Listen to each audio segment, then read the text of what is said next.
Ulfric Stormcloak, the leader of the Stormcloak Rebellion, the Jarl of Windhelm, the true High King, the Bear of Markarth. All these names on one man. But does this one man deserve so many badass titles? Probably not. Nobody deserves to be this badass, but Ulfric does. My friends, today we will be delving into the art of a question. The question being on what many Nords of Skyrim think they know the answer to, but us real peoples of Skyrim know the true answer. Let's be real here for a second on that. Ulfric Stormcloak will end up being nothing but a barricade for Skyrim's future. So we fellow Imperials must put a stop to the usurper of Skyrim's throne. I want your opinion on this. The moment you finish watching this, whether you agree or you're triggered, leave your argument in the comments below. I would love to see what's the story in other people's eyes. But with all that said, I think it's time me and Maik sit down at our usual spot in Whiterun and delve into the reasons why you should kill Ulfric Stormcloak.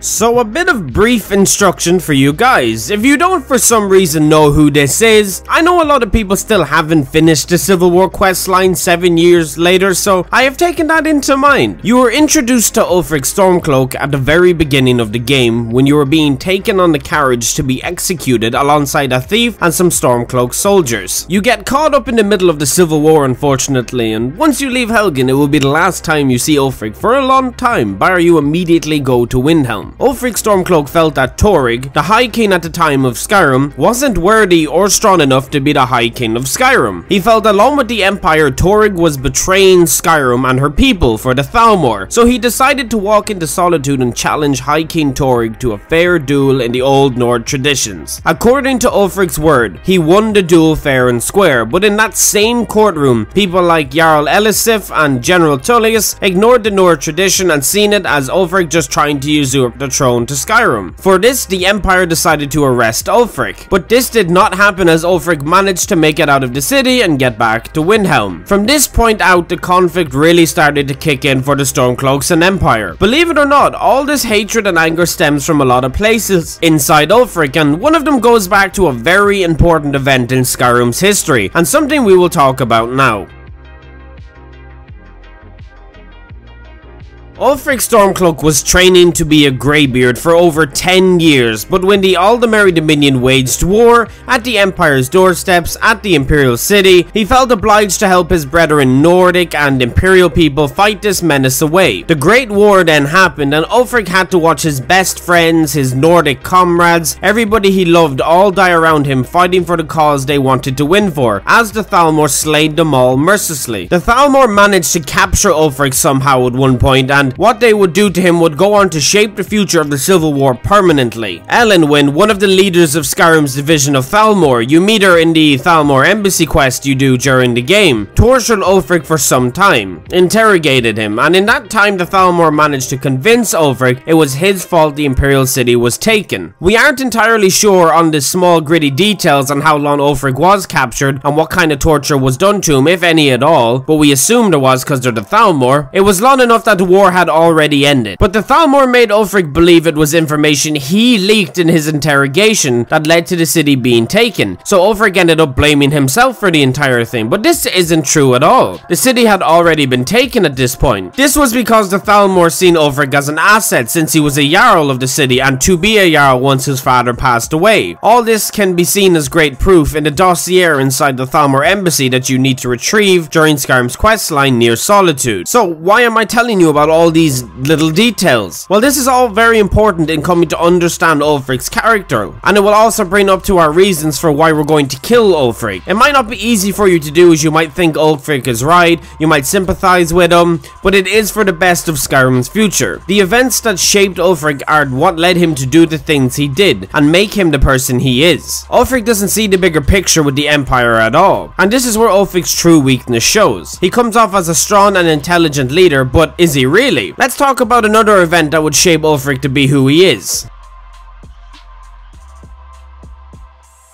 The Markarth incident, in my opinion, is the single most important part about Ulfric's conquest, and truly shows the weak and feeble mind he has. It may not be entirely his fault, but it can't be what comes to lead Skyrim. Ulfric somehow managed to get away from his captured position with the Thalmor, and from there took on being the Jarl in Windhelm. We know the Thalmor wanted to use him as an asset, so we're not sure whether they let him go or he escaped. That is always up for debate. But anyways, a group known as the Reachman, barbaric Bretons, decided to take over the city of Markarth, and this obviously caused problems for the people of the city. You know them now as the Forsworn. The Empire and Jarl of Markarth enlisted Ulfric's help, to which Ulfric obliged, but only because he was promised free worship of Talos in the city by the Jarl. Ulfric took the city back, agreeing to these terms, and all seemed good until the Empire came by and Ulfric decided not to let them enter the city. He made the Empire agree to let the worship of Talos in the city stay, like the Jarl agreed with him, and under great pressure because lots of people were dying in Markarth, the Empire agreed. But when the Dominion heard of this, they used this as a threat against the Empire, and Ulfric got arrested, and bam, you now have your reasons for why Ulfric truly had enough with the Empire and the Thalmor. He felt completely betrayed. He already felt betrayed, but this was kind of the nail in the coffin, if you want to say. So he got out of prison, killed High King Torrig, and we have the events of Darkwater Crossing take place, where he and you and all the other Stormcloaks get captured. You can start to see how all this comes into Ulfric's mind as what would end up shaping his idea of a great Skyrim future and why he wants it to stay independent. All this betrayal and hurt, it gets to someone, and you can almost sympathize with him on that, but you need a strong, clear-headed leader to lead a country, and it just, Ulfric in my opinion, it's just not seen it so far, so you know. So let's use all the main points we have made so far to explain why killing Ulfric is the right choice.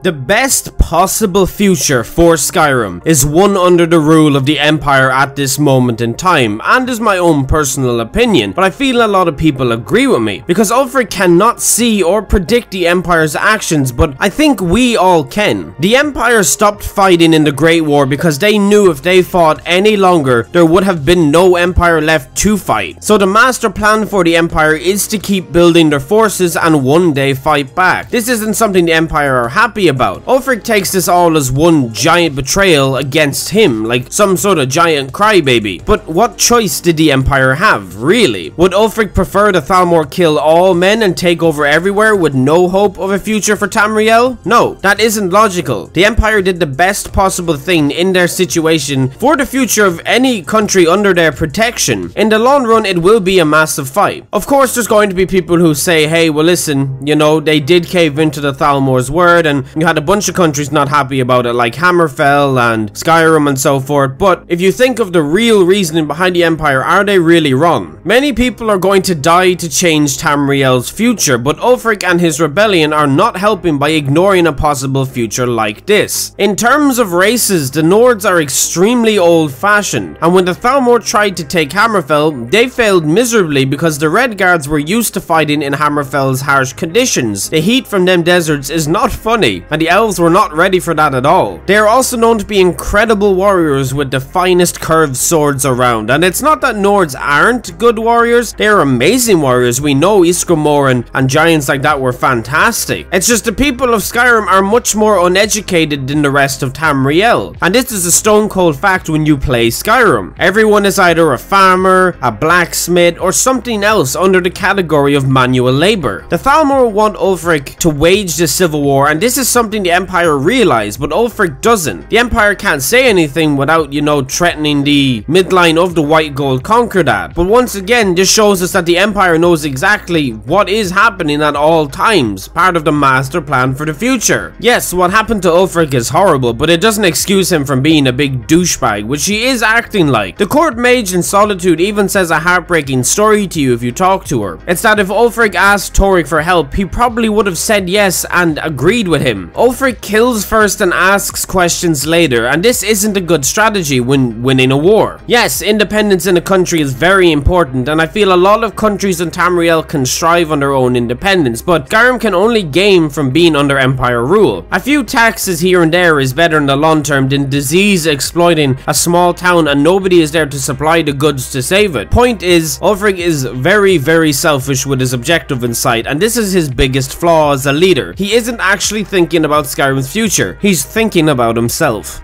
But yeah, that's pretty much it. Remember, let me know what you guys all thought. I would seriously like to know from you all. Do you think I was wrong? Do you think I was right? Do you think Ulfric should rule Skyrim, or that Skyrim would be better under Empire law? Do you think that the Empire are going to strike back in the future, pun intended? I personally really do, and I know that Thalmor will lose in the end. The Empire always succeeds, and that's something that can't be denied. If you enjoyed this hardest decision in Skyrim, then make sure to check out my other ones. I have plenty on the channel. I will be starting some on some other games in the Bethesda Game Studio series soon enough. We will try some hard choices with the Fallout games, maybe some Fallout 3, 4, New Vegas, 1, 2, some other Elder Scrolls games, Morrowind, Oblivion. These videos are incredibly fun to make, and I really hope you enjoyed them. I love seeing what you guys think about them and all the strife and people I get to trigger. It's kind of nice, you know. All criticism is welcome in the comments below. Anyway, if you did like the video, leave a like, and if you didn't, sure, what can I do? You're your own person at the end of the day. I hope you guys and gals all have a great day, week, month, and year, and I'll see you in the next one.